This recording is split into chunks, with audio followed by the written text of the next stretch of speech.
Macuilejecat, 5 Viento. Audiolibros de mujeres para mujeres presenta Donde cruzan los brujos. Transmitiendo desde San Cristobalito, San Cristóbal de las Casas, Chiapas, México. Capítulo 8. No vi a Clara en 3 días. Una misteriosa diligencia la mantuvo alejada. Se había transformado en su costumbre dejarme sola en la casa por días enteros, sin siquiera una palabra de advertencia y con Manfredo como única compañía. Aunque contaba con toda la casa para mí sola, no osaba aventurarme más allá de la sala, mi recámara, el gimnasio de Clara, la cocina y por supuesto el baño. Había algo en la casa y en el terreno de Clara, sobre todo cuando ella estaba ausente, que me llenaba de un temor irracional. Como resultado de ello, cuando estaba sola, observaba una estricta rutina, que me resultaba reconfortante.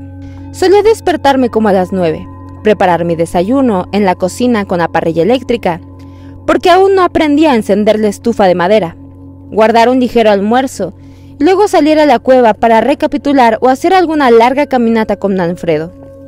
Volví avanzada la tarde para practicar formas de Kung Fu en el gimnasio de Clara. Era una gran sala de techo abovedado, el piso de madera barnizada y un estante no fijo laqueado en negro, donde se exhibían diversas armas para artes marciales. Una elevada plataforma cubierta de petates bordeaba la pared enfrente de la puerta. Una vez le pregunté a Clara para qué servía la plataforma. Dijo que ahí era donde meditaba. Nunca había visto meditar a Clara, porque cuando entraba sola al edificio siempre cerraba la puerta con llave. Todas las veces que le pregunté qué tipo de meditación practicaba, se negaba a profundizar en la cuestión. Lo único que averigüé fue que ella lo llamaba ensoñar. Clara me daba libre acceso a su gimnasio cuando ella misma no lo estuviera usando. Al estar sola en la casa, tendía hacia ese cuarto. Ahí hallaba consuelo emocional, porque estaba imbuido de la presencia y el poder de Clara. Fue ahí donde me enseñó un estilo muy intrigante de Kung Fu. Nunca tuve interés en las artes marciales chinas, porque mis maestros japoneses de karate siempre habían insistido en que sus movimientos eran demasiado complicados y difíciles de aplicar como para tener un valor práctico. Sistemáticamente vilipendían los estilos chinos y alababan los propios. Según ellos, si bien las raíces de karate se encontraban en los estilos chinos, sus formas y aplicaciones fueron alteradas y perfeccionadas a conciencia en Japón. Ignorante de las artes marciales, yo le creí a mis maestros y descarté totalmente los demás estilos. Por consiguiente, no sabía qué pensar del Kung Fu de Clara. Pese a mi ignorancia, una cosa resultaba obvia. Indisputablemente era una maestra en el estilo. Después de trabajar por más o menos 1 hora en el gimnasio de Clara, me cambiaba de ropa e iba a la cocina a comer. Invariablemente mi comida me esperaba ahí, puesta en la mesa, pero siempre estaba tan muerta de hambre después de los ejercicios que devoraba todo lo preparado, sin especular acerca de cómo llegó ahí. Cuando la interrogué al respecto, Clara me dijo en su ausencia que el cuidador iba a la casa para preparar mi comida. También lavaba mi ropa, puesto que la encontraba bien doblada en una pila en la puerta de mi recámara. Yo solo tenía que plancharla. Una noche después de una vigorosa sesión de ejercicios, acompañada de vez en cuando por un gruñido crítico de Manfredo, sentí tal exceso de energía que decidí romper con mi rutina y volver a la cueva a la oscuridad para seguir recapitulando. Tenía tanta prisa por llegar que se me olvidó llevar mi linterna eléctrica. Era una noche nublada. Pero pese a la oscuridad total, no tropecé con nada en el camino. Llegué a la cueva y recapitulé, representándome mentalmente e inhalando los recuerdos de todos los prejuicios de karate y todas las exhibiciones y los torneos en los que había participado. Ocupó la mayor parte de la noche, pero al terminar me sentí completamente depurada de los prejuicios que había heredado de mis maestros como parte de mi entrenamiento. Al día siguiente, Clara aún no volvía, de modo que salí para la cueva un poco más tarde que de costumbre. Camino de regreso a casa, como ejercicio deliberado, traté de caminar por el mismo sendero que recorría todos los días, solo que esta vez mantuve los ojos cerrados para simular la oscuridad. Quería ver si podía caminar sin tropezar, porque solo hasta después se me ocurrió que fue muy curioso haber regresado el camino hasta la cueva la noche anterior sin tropezar. Al caminar a la luz del día, pero con los ojos cerrados, caí varias veces en tocones y piedras y me golpeé la pantorrilla severamente. Me encontraba en el piso de la sala, vendando mis raspaduras, cuando Clara, inesperadamente, entró. «¿Qué te pasó?», preguntó sorprendida. «¿Te peleaste con el perro?». Justo en ese instante, Manfredo entró al cuarto. Estaba convencida de que entendió las palabras de Clara. Profirió un ladrido ronco, como si estuviese ofendido. Clara se colocó delante de él. Hizo una ligera reverencia desde la cintura, como un estudiante oriental que se inclina ante su maestro, y expresó una sumamente rebuscada disculpa. «Lamento en extremo, mi querido señor, haber hablado con tal ligereza acerca de su irreprochable conducta, sus exquisitos modales y sobre todo su sublime consideración, que lo convierte en un señor entre señores, el más ilustre entre todos ellos». Estaba totalmente perpleja. El más ilustre. Pensé que Clara había perdido el juicio durante sus 3 días de ausencia. Nunca la oía hablar así. Quise reír, pero su gesto de seriedad me atoró la risa en la garganta. Clara estaba a punto de lanzar otra descarga de disculpas, cuando Manfredo bostezó. La miró aburrido, se volvió y salió del cuarto. Clara se sentó en el sofá. Todo su cuerpo temblaba de risa contenida. Cuando está ofendido, la única forma de deshacerse de él es aburrido mortalmente con disculpas. Me confió. Tenía la esperanza de que Clara me dijera dónde había estado los últimos 3 días. Aguardé un momento, por si mencionaba el tema de su ausencia, pero no lo hizo. Le conté que, mientras estuvo afuera, Manfredo había ido todos los días a visitarme en la cueva. Era como si pasara de vez en cuando para ver si me encontraba bien. Otra vez deseé que Clara hiciera algún comentario acerca de la naturaleza de su viaje, pero en cambio respondió, sin mostrar sorpresa alguna: «Sí, es muy solícito y en extremo considerado hacia los demás. Por eso espera recibir el mismo trato, y si sospecha siquiera que no lo están dando, se pone furioso. En ese estado de ánimo representa un peligro mortal. ¿Recuerdas la noche que casi te arrancó la cabeza cuando lo llamaste sapo?». Quise cambiar el tema. No me agradaba pensar en Manfredo como un perro rabioso. A lo largo de los meses se había tornado más un amigo mío que una bestia. Era tan buen amigo que se había apoderado de mí la inquietante certeza de que era el único que me comprendía realmente. «No me has dicho qué te pasó entre las piernas», me recordó Clara. Le conté de mi intento fracasado de caminar con los ojos cerrados. Expliqué que no había tenido ningún problema para caminar en la oscuridad la noche anterior. Miró los rasguños y chispotes en mis piernas y me acarició la cabeza como si fuera Manfredo. «Anoche no hiciste un proyecto de solo caminar», afirmó. «Estabas decidida para llegar a la cueva, de modo que tus pies te llevaron ahí automáticamente. Hoy por la tarde trataste de manera consciente de reproducir la caminata de anoche, pero fallaste desastrosamente porque tu mente te estorbó». Reflexionó por un momento antes de agregar: «O quizá no estabas escuchando la voz del espíritu, que hubiera podido guiarte con seguridad». Frunció los labios con un gesto infantil de impaciencia cuando le dije que no había escuchado voces, pero que en ocasiones en la casa creía oír extraños susurros, aunque estaba convencida de que solo era el viento al soplar por el pasillo vacío. «Quedamos en que no interpretarías literalmente nada de lo que yo te dijera, a menos que yo misma te indicase antes que lo hicieras», reprendió Clara. «Al vaciar tu almacén estás cambiando tu inventario. Ahora hay espacio para algo nuevo, como caminar en la oscuridad, por ejemplo. Por eso pensé que tal vez hubiera lugar también para la voz del espíritu». Me esforcé tanto en entender lo que Clara estaba diciendo, que mi frente debió estar arrugada. Clara se sentó en su silla favorita y pacientemente se puso a explicar lo que quería decir. «Antes de que llegaras a esta casa, Tu inventario no indicaba que los perros pudiesen ser más que perros. Pero entonces conociste a Manfredo, y conocerlo te obligó a modificar esa parte de tu inventario. Sacudió la mano como una italiana y preguntó: ¿Capisci? ¿Quieres decir que Manfredo es la voz del espíritu? Pregunté atónita. Clara se rió tan fuerte que apenas pudo hablar. No es exactamente lo que quiero decir. Es algo más abstracto, balbuceó. Sugirió que sacara mi petate del armario. Vamos al patio a sentarnos debajo del zapote, sugirió, al mismo tiempo que sacaba un poco de salvia de un apartador. El crepúsculo es la mejor hora para tratar de escuchar la voz del espíritu.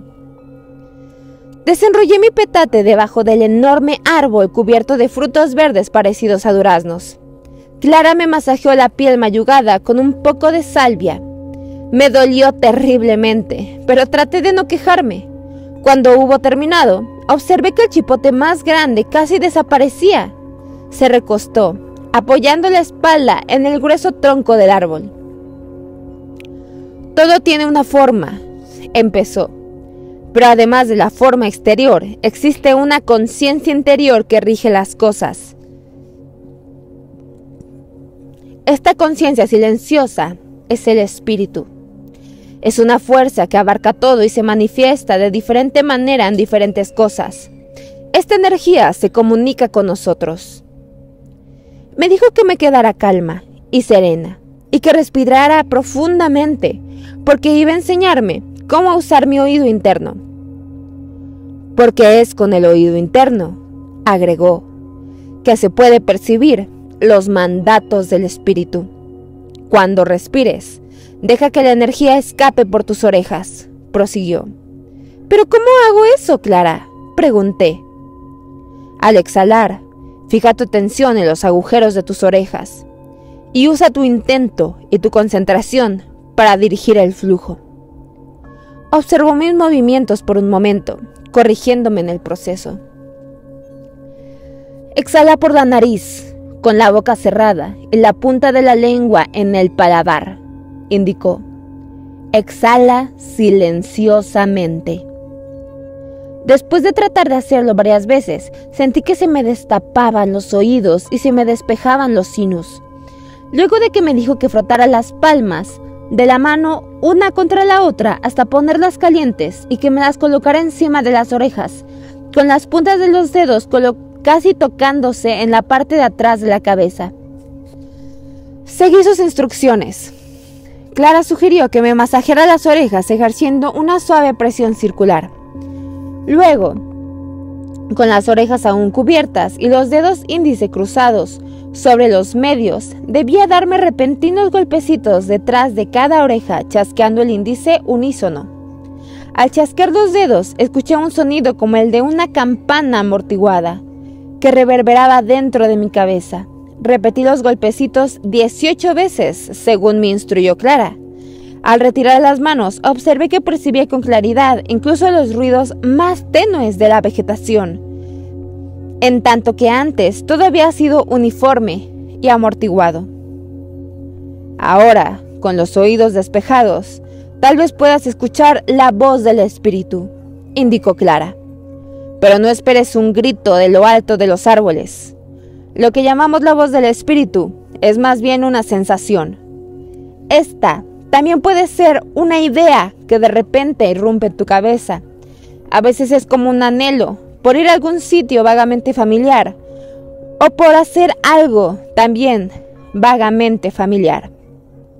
Quizás fue su poder de sugestión lo que me hizo percibir un suave murmullo a mi alrededor. Al empezar a prestarle más atención, el murmullo se convirtió en unas voces humanas que hablaban a lo lejos. Distinguí la risa cristalina de mujeres y una voz de hombre, un rico barítono que cantaba. Escuché los sonidos como si el viento me los llevara por ráfagas. Me esforcé en entender qué decían las voces, y cuanto más escuché el viento, más me exalté. Una energía exuberante en mi interior me hizo levantarme de un salto. Me sentía tan feliz que quise jugar, bailar, correr como una niña. Sin darme cuenta de lo que estaba haciendo, empecé a cantar, saltar y gritar por todo el patio como una bailarina, hasta quedar completamente exhausta. Cuando por fin fui a sentarme al lado de Clara, estaba sudando, pero no era el sudor sano del ejercicio físico, se parecía al sudor frío del agotamiento. Clara también estaba sin aliento por tanto reír de mis payasadas. Había conseguido hacer el ridículo total al brincar y retosar por el patio. «Ay, no sé qué se me metió», dije, sin saber cómo explicarlo. «Describe lo que pasó», pidió Clara con voz seria. Cuando me negué avergonzada, añadió: «De otro modo, me veré obligada a considerarte un poco, pues, loquita, si sabes a qué me refiero». Le conté que había escuchado risas y cantos obsesionantes que de hecho me impulsaron a bailar. «¿Crees que estoy volviéndome loca, Clara?», pregunté preocupada. «Yo en tu lugar no me preocuparía por eso», indicó. «Tus cabriolas fueron una reacción natural a escuchar la voz del espíritu». «No fue una voz, fueron muchas voces al mismo tiempo», la corregí. «Ahí vas de nuevo, la señorita perfecta que todo lo interpreta literalmente», replicó con tono burlón. Explicó que al tomar todo en un sentido literal, es un artículo de consideración en nuestro inventario y que debemos ser conscientes de ello para evitarlo. La voz del espíritu es una abstracción que no tiene nada que ver con las voces, pero es posible que a veces las escuchemos. Dijo que en mi caso, puesto que fui educada como devota católica, mi propia forma de readaptar mi inventario sería convertir al espíritu en una especie de ángel guardián, un varón amable o un protector que me cuide. Pero el espíritu no es el guardián de absolutamente nadie, prosiguió. Es una fuerza abstracta, ni buena ni mala, una fuerza que no tiene interés alguno en nosotros, pero que a pesar de ello responde a nuestro poder. No a nuestras oraciones, fíjate bien, sino a nuestro poder. Recuerda la próxima vez que te entren ganas de rezar por perdón. ¿Pero no es el espíritu bueno y clemente?, pregunté alarmada. Clara afirmó que tarde o temprano desecharía todas mis ideas preconcebidas acerca del bien y el mal, Dios y la religión, para pensar solo en términos de un inventario por completo nuevo. ¿Quieres decir que el bien y el mal no existen?, pregunté, armada del arsenal de argumentos lógicos acerca del libre albedrío y la existencia del mal que había adquirido durante mis años de enseñanza católica. Antes de que pudiese comenzar siquiera a presentar mi caso, Clara indicó: «Es en este punto que mis compañeros y yo diferimos del orden establecido. Te he dicho que para nosotros la libertad significa estar libre de lo humano, y eso incluye a Dios, el bien y el mal, los santos, la Virgen y el Espíritu Santo. Creemos que un inventario no humano constituye la única libertad posible para los seres humanos. Si nuestros almacenes han de permanecer llenos hasta el tope con los deseos, sentimientos, ideas y objetos de nuestro inventario humano normal, entonces, ¿dónde está nuestra libertad? ¿Ves a lo que me refiero?». Más o menos la entendía, pero no con claridad, no con la claridad que hubiese deseado. En parte aún me resistía a la idea de renunciar a lo humano en mí, y también porque aún no recapitulaba todas las ideas religiosas preconcebidas que me había transmitido la educación en escuelas católicas. Asimismo, estaba acostumbrada a no pensar nunca en nada que no me afectase directamente.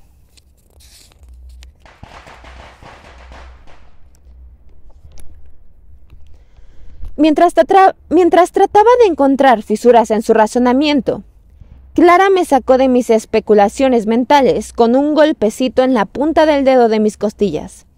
Dijo que iba a mostrarme otro ejercicio para detener los pensamientos y percibir las líneas de energía.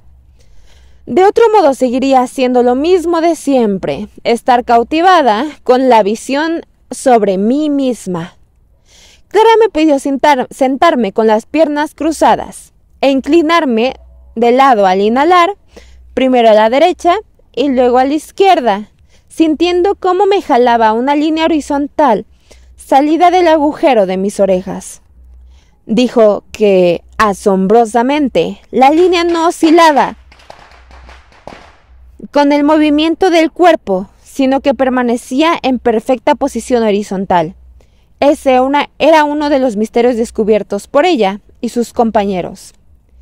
Inclinarse de esta forma, explicó, desplaza nuestra conciencia, normalmente dirigida siempre al frente y a los lados.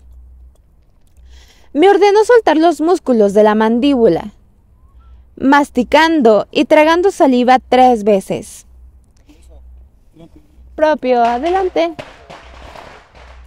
Venía yo así distraído hace rato, disculpa, porque ahí los interrumpí en la... ¿Y eso para qué es? Pregunté al tragar saliva ruidosamente. Masticar y tragar saliva baja al estómago un poco de la energía alojada en la cabeza, disminuyendo la carga en el cerebro, señaló con una risita. En tu caso, deberías efectuar esta maniobra con frecuencia.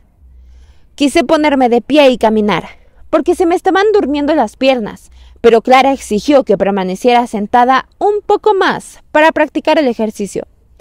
Me incliné hacia ambos lados, esforzándome al máximo por percibir la escurridiza línea horizontal, pero no la sentí. Sí logré, en cambio, frenar la acostumbrada avalancha de mis pensamientos. Transcurrió 1 hora, más o menos, mientras estuve sentada en silencio total, sin pensamiento alguno.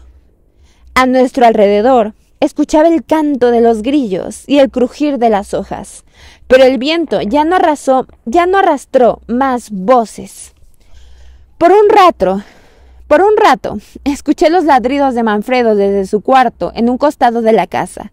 Entonces, como desencadenados por una orden silenciosa, los pensamientos me inundaron la mente de nuevo.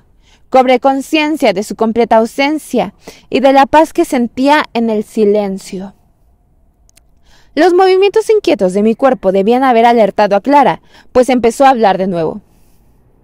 La voz del espíritu sale de la nada, continuó.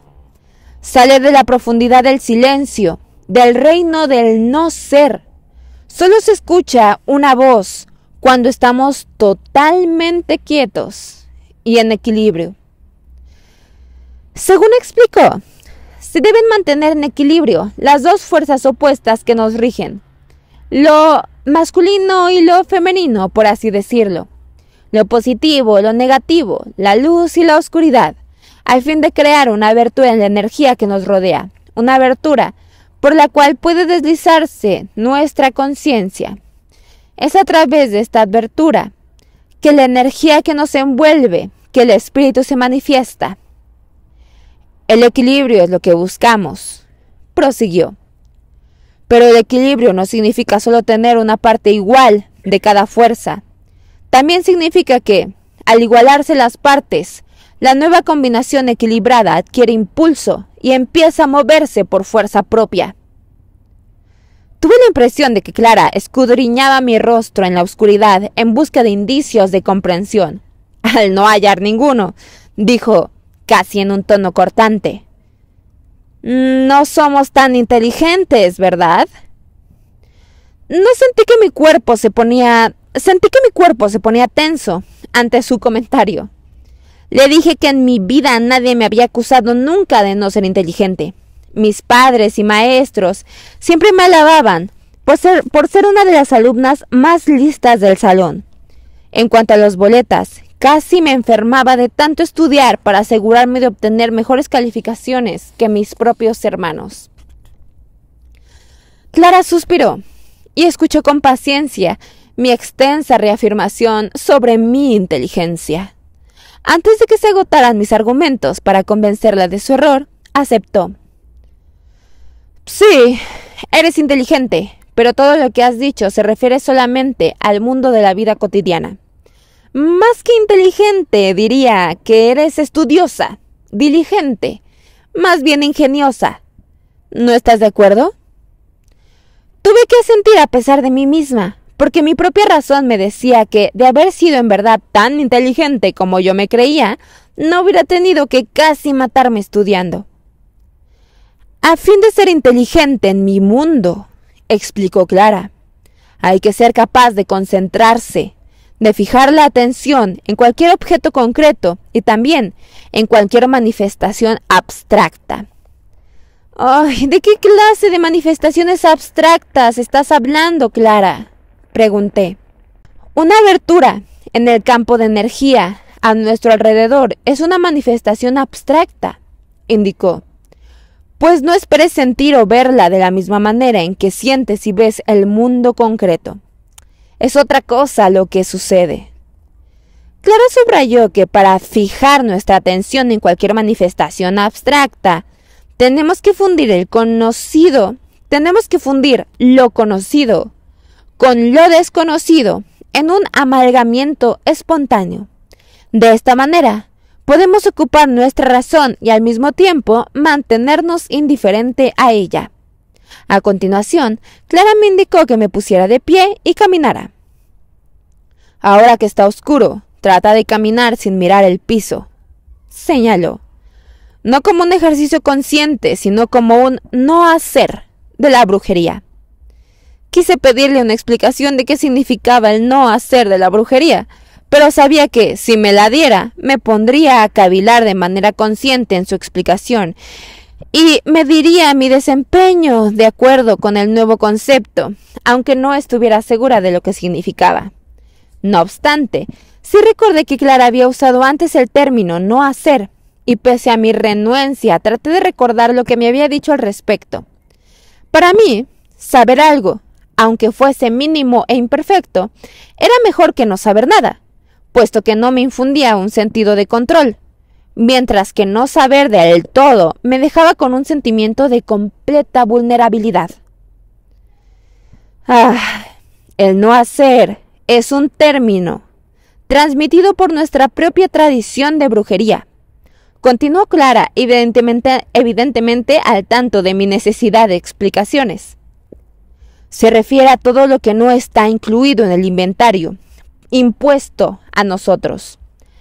Al ocupar cualquier artículo de nuestro inventario, nos dedicamos al hacer.